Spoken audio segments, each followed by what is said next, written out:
Удар гонга и сердцебиение ускоряется в разы. Зрители делают ставки, жокеи гонят скакунов к клетчатому флагу, а владельцы коней надеются на удачу. Это труд, начиная от конюха, коневода, тренера, наездника.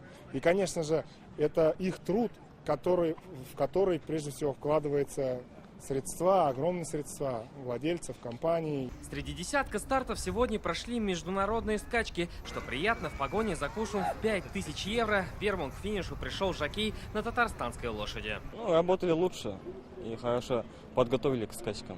Вот, лучше готовились, лучше кормили. А вот Максим Кушнаренко победой уже никого не удивляет. Фаворит среди коневладельцев сегодня участвует сразу в 4 забегах, и все на разных лошадях. Бывает, что и даже только сел в день скачек, и уже тогда общаешься с ним.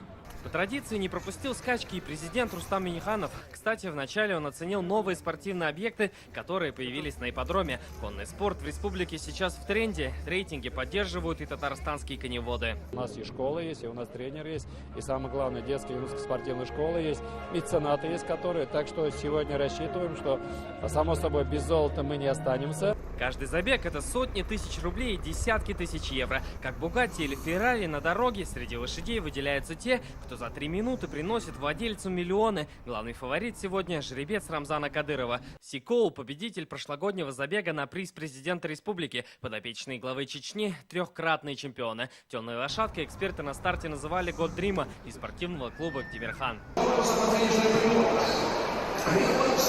Все точки над «и» расставила финальная скачка. Победителем приза в 3 миллиона рублей стал конь Рамзана Кадырова по кличке Башлам. Кубок снова уезжает в Чеченскую республику, а вот прошлогодний чемпион Сикоут сошел с дистанции. Сегодня и фавориты проигрывали.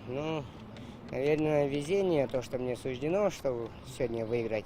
Татарстанским жокеям в главном забеге призы не достались. Впереди у наших скакунов год подготовки, чтобы 30 августа 2018 вернуться сюда и оставить кубок на родной земле.